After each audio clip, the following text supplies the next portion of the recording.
Bertemu dalam Bisnes Alternatif, saya Syafzan Johari. Baiklah, hari ini kita bakal bincang mengenai pengaruh dan kesan usahawanan internet pasca PRU13, dan kita dapat lihat bagaimana kempen PRU13 menerusi internet begitu orang kata besar impaknya, dan ini memberi kesan kepada pengusaha atau usahawan dalam internet.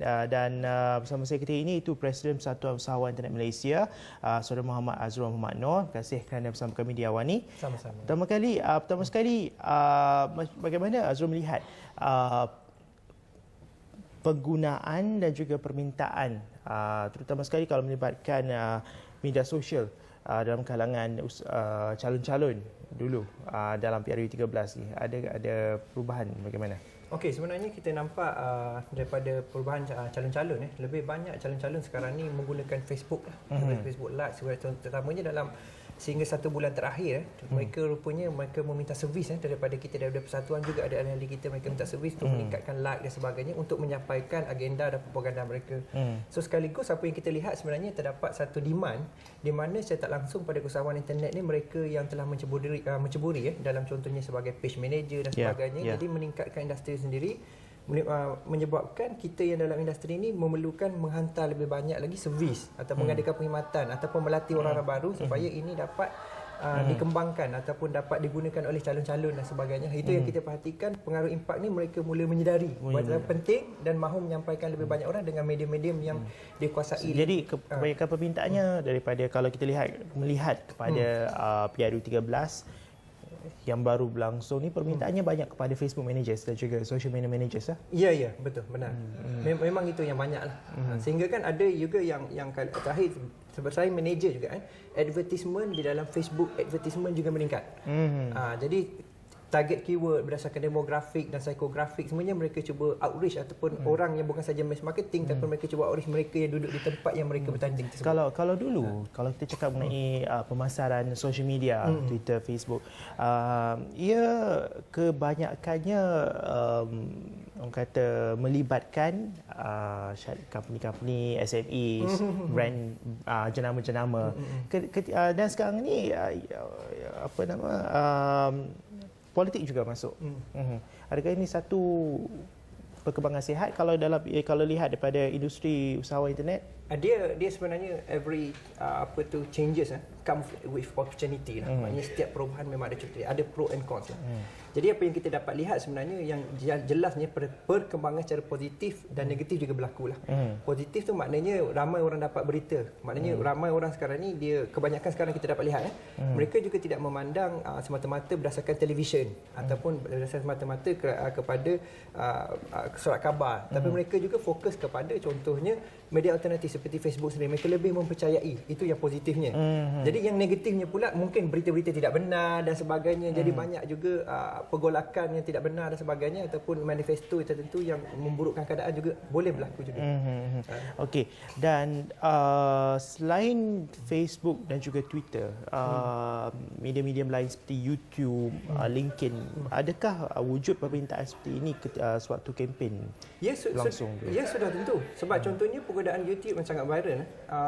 Kerana YouTube ni adalah antara yang dikunjungi mengikut Alexa Malaysia, dikunjungi antara paling ramai oleh penduduk Malaysia, terutamanya pengguna internet ni. Jadi YouTube ni contoh sebenarnya video montaj, video pengenalan diri, video engagement, video-video yang yang memberi kesan kepada impact untuk kaitkan penyampaian daripada tak kira lah calon ke parti dan sebagainya. Ini juga memberikan satu impact yang besar. Penggunaan YouTube sudah tentu termasuk dalam media sosial dan juga Twitter dan juga Instagram. Kalau macam kalau kita lihat kebanyakan ahli politik lah dalam kes ini yang menggunakan atau meminta perkhidmatan social media managers ni, kebanyakan nak untuk tingkatkan viral, untuk tingkatkan banyak likes, untuk viral up.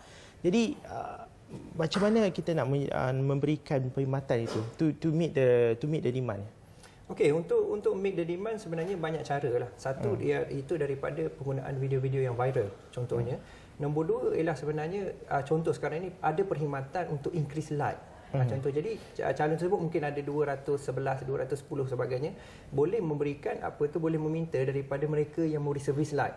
Jadi likes ni juga tidak bermakna untuk mereka menyokong dan sebagainya, cuma increase dari segi like ataupun social proof daripada orang yang melihat ada lebih kurang 15,000 menyokong ni sebagainya, sekaligus mempengaruhi keputusan orang lain untuk membuat perkara yang sama. Jadi untuk meet kriteria tu sebenarnya banyak kita boleh lakukan. Antaranya yang seperti saya beritahu lagi, dan beberapa strategi lain lah yang mungkin calon tu sendiri perlu guna dan sebagainya. Jadi secara tidak langsung perkembangan industri keusahawanan internet juga positif. Itu merupakan apa yang kita dapat lihat sepanjang kempen 15 hari PRU ke-13. Jadi kalau kita nak kongsi lebih banyak pun tak apa sebab kempen dah berakhir. Mungkin lagi 5 tahun dia cara lain pula. Jadi kita jumpa lagi selepas ni. Jangan ke mana, teruskan bersama Bisnes Alternatif.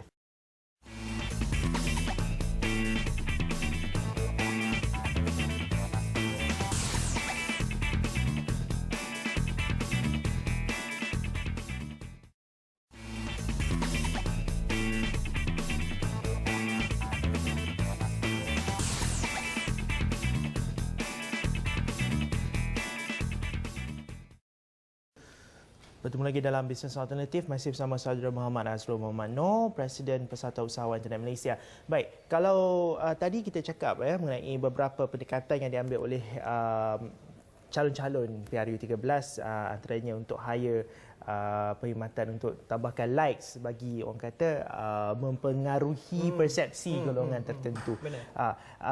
Mungkin ada lagi yang boleh dikongsi?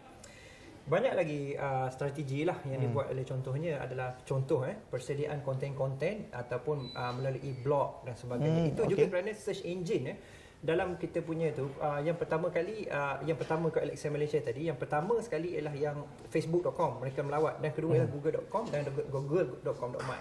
Jadi sekaligus itu meningkatkan bahawa pentingnya banyak artikel-artikel ataupun penulisan-penulisan yang berkait mengenai mereka untuk membantu provokasi ataupun manifesto ataupun membawa kepada agenda mereka. Jadi kalau bila kita Google tu keluar banyak. So antara positif itu penting kat situ. Selain strategi media sosial ni, 13.2 juta pengguna Facebook, 17.4 lagi yang guna internet keseluruhannya perlu juga dimasukkan di google.com.my. Kalau kita lihat secara keseluruhannya, kalau kita lihat banyak calon-calon ini merupakan calon-calon yang sudah berusia.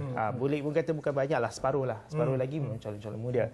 Memilih atau menyediakan, mewujudkan konten yang sesuai bagi mendapatkan pendedahan melalui internet. Dia sebenarnya dari segi persediaan kerajaan tu saya nampak tak semestinya kerajaan lah, yang opposite pun ada persediaan. Mereka ada cyber troopers dan sebagainya. So mereka yang menyediakan konten-konten dan sebagainya untuk sampai kepada pelawat yang mencari konten tersebut. Jadi apa yang dimaksudkan sekarang di sini ialah selain dari segi konten, penyediaan konten tu, maknanya yang orang lama ni dia juga boleh hire kumpulan-kumpulan tertentu orang muda dan sebagainya. Cuma untuk persediaan PRU katalah 14 ni 5 tahun lagi, tak silap saya lebih 50% orang-orang muda dah. Jadi rasanya kekangan masalah orang yang lama dan yang lepas ni, contohnya dalam seminggu terakhir sebelum PRU tu, ada lagi permintaan bagaimana nak increase like, bagaimana nak ni dan sebagainya. Mereka last minute baru sedar benda ni penting. So masalah baby boomers ni memang masalah yang lama lah, bermakna Gen X, Gen Y. Memang masalah mereka sebenarnya dia agak skeptikal untuk menggunakan internet, tapi mereka terpaksa menerima kerana mendapat impak daripada sebenarnya ramai pengguna yang menggunakan ini sebagai medium untuk komunikasi dan sebagainya. Jadi mereka boleh memilih untuk adakan kumpulan baru orang-orang muda untuk fikirkan konten ataupun dan sebagainya untuk drive ataupun untuk key message untuk sebagainya untuk dia punya PR dalam internet. Ataupun selepas ini saya rasa dengan golongan muda ni mereka lebih bersifat produktif lah, ataupun mereka bersifat sinergikan antara penggunaan offline dan juga online seperti contohnya media internet ni sendiri. Tapi kalau kita cakap mengenai teknik ataupun teknologi dalam social media, apa lagi yang mungkin boleh di-explore ataupun yang mungkin boleh dilakukan oleh ahli-ahli politik kita ni untuk dalam tempoh 5 tahun ini? Dia sekarang ni apa yang menarik sebenarnya, kalau kita nampak dalam apps dalam tak kira lah dalam iPhone ke dan sebagainya, sudah ada GE13 dan sebagainya. Even parti-parti pembangkang pun dah ada app mereka sendiri. Jadi itu adalah antara perkara yang perlu dimasuk lah. Sebab pengguna apps antara iPhone dan sebagainya, mereka juga tinggi nilai dan sebagainya. So maklumat tu boleh terus masuk ke dalam apps tu sendiri. Jadi itu yang kita nampak yang berlaku sekarang ni, dan setengah pihak tu agak lagging ataupun agak lambat untuk menerima ni. Macam saya sendiri pun ada update dan sebagainya, apa dia nak bagi tahu, so kita dapat balik itu. Jadi banyak sebenarnya antara guna teknologi selain daripada apps itu sendiri, tetapi boleh juga engineer untuk capai, sebab pengguna smartphone makin meningkat dan sebagainya. Jadi patutnya deliver pada smartphone. Jadi konten yang dalam internet tu biasanya didesain untuk ni bagi dalam smartphone. Contohnya responsif ke tidak web tu dan sebagainya. Contoh responsif tu maknanya disusun, orang boleh scroll direct dapat maklumat dan sebagainya. Jadi sekarang ni rasanya bukan proses maklumat tu lagi, pencernaan maklumat tu melalui medium apa, dan luaskan medium tersebut untuk sampai spesifik target. Kayaknya user interface Semua memang kena tu ke arah tersebut. Bukan penyediaan konten semata, tapi kena engineer lagi lebih detail. Kayaknya bukan masuk internet saja ni. Ini memang sudah kena fikir bagaimana pengguna nak guna daripada internet, daripada smartphone. Okey. Dan kita ada soalan terakhir kalau dalam tempoh 5 tahun lagi jugalah, adakah apps untuk ahli politik secara individu itu relevan ataupun melihat kepada parti secara keseluruhan? Dia sebenarnya relevan tak relevan tu bergantung kepada kita punya ni lah, maknanya scalability kita lah, maknanya kita nak scale kecil dan besar. Jadi pada kita tidak ada sampel lah daripada persatuan sendiri ataupun rakan-rakan kita yang dalam, kita tidak ada sampel. Dari segi relevan tidak relevan, mungkin kena buat dulu baru kita dapat impaknya. Itu jawapan yang kita boleh bagilah. Jadi pada dasarnya kalau kita tengok pemilihan sekarang ni, kebanyakan orang dia tidak memilih parti tersebut kerana dia keliru mana dia nak pilih, sebab dia pun hantar pagar. Dia pilih calon. Last kali dia pilih calon. Jadi kalau mungkin boleh daripada data tersebut kita boleh ambil, kita letakkan mana apps untuk individu, mungkin berjaya lah. Sebab dia pun dah keliru kan. Jadi dia pilih siapa yang boleh kerja dengan dia lah. Okey, jadi bagi bakal-bakal calon ataupun terasa yang nak bertanding PRU ke-14 nanti, boleh jumpa dengan Saudara Azrul untuk buat apps sendiri. Terima kasih Saudara Muhammad Azrul Ahmad Noor, Presiden Persatuan Usahawan Internet Malaysia, bersama dengan Bisnes Alternatif hari ini bercakap mengenai pengaruh dan kesan usahawan internet pasca 2013, dan sebelum pisah, ini dia kod kita malam ni.